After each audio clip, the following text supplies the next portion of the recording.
Theresa Payton has spent her career at the cutting edge of technology. She was the first female Chief Information Officer at the White House and was working with AI long before you and I had ever heard of it. Today, Theresa's a cybersecurity CEO and author, and she joins me at the desk this morning from Fortalus Solutions.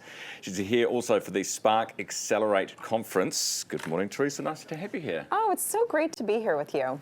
Who were you serving under? It was Bush, wasn't it, at the White House? President George W. Bush, and I was there the second half of his second term. So that's 2006 to 2008. What is the Chief Information Officer in charge of? Yeah, so every president gets to decide. So my remit when I worked for him was think about anything technology that was on the unclassified side. So Air Force One, the helicopters, his personal residence, White House proper, all the international trips, all the domestic trips. If it had technology involved, my team was behind it, supporting it. Making sure that he wasn't spied on, like is all that side of it, the security and side of it? But also all the technology. So if you pick up the phone and it works, that was my team. If he he had a photographer, all the digital photography, that was my team, making sure that all the pictures would be preserved for history. So anything that makes the White House work that's technology oriented. So kind of a big job. A massive job, especially the White House, the Air Force One. Was that the biggest challenge in terms of technology and making sure it was always going to work?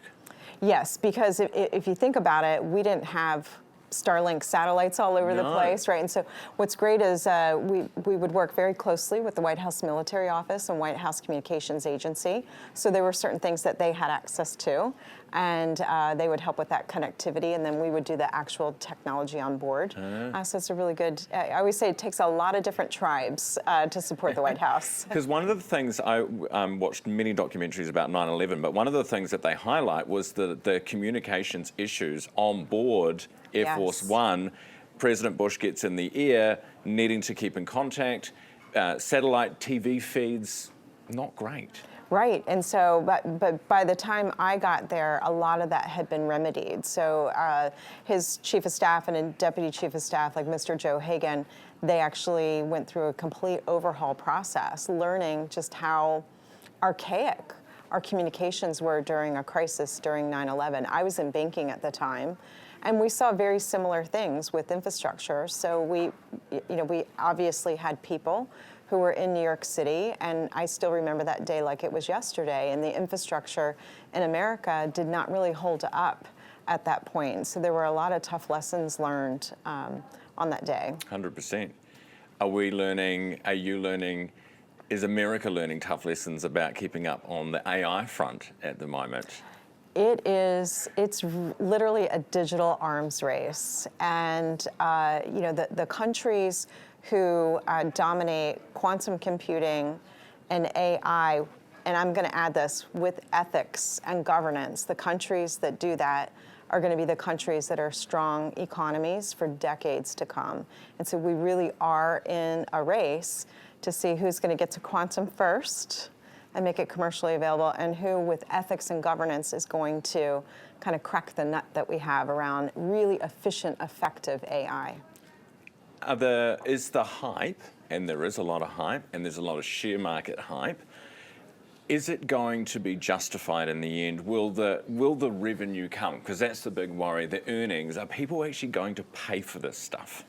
Yeah, so I think there's a couple of things that have to be worked out. So first of all, AI today, the way it works is it's kind of in a good enough mode, but is good enough really appropriate? We've spent the last couple of decades realizing we have to take better care of our planet Earth and energy consumption and keeping our carbon footprints down. Well, AI right now is sort of like a 3-year-old. So it's got like unbounded energy, and sometimes it runs in the right direction and brings you back the thing you asked for. And sometimes the 3-year-old does not, and it just runs in circles until they fall asleep, right? So our AI today is very much like a 3-year-old. And so it expends energy that it doesn't have to because it's not mature yet. So we have to ask ourselves, from an energy perspective and effectiveness perspective, how do we want to use it? So I think the return will be there, but it's still early. Does it grow up, though, and learn how to be more efficient with itself? or do we have to teach it, or are you saying that we might have to pull back from it to save energy? Yeah, so what I would caution both governments and private sectors, they need to be looking at use cases, how much energy it uses, and the lack of ethics and governance in the tools today, because we are seeing mishaps happen.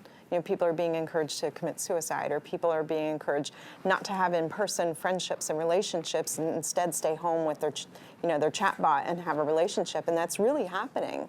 So we have to ask ourselves, how do we take advantage of this incredible innovation, which can do a lot of really good for the world, but how do we put the right governance and guardrails around it so the return on investment is there, so the energy consumption is efficient, and so that it's as safe and ethical as possible?